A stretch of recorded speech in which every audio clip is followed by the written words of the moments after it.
I want them to learn that they're capable of doing this, that they can think outside of the box and deal with all the realities that we'll face in the future environment.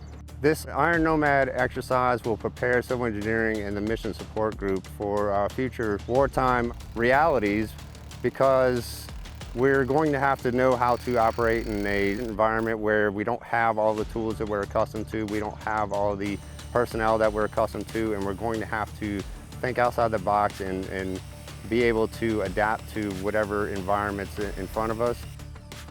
Our role is to be able to take an airfield and either operate it, or if it's damaged, repair it. And so that's our primary role in a wartime environment, is to making sure that the operation of the airfield can still continue.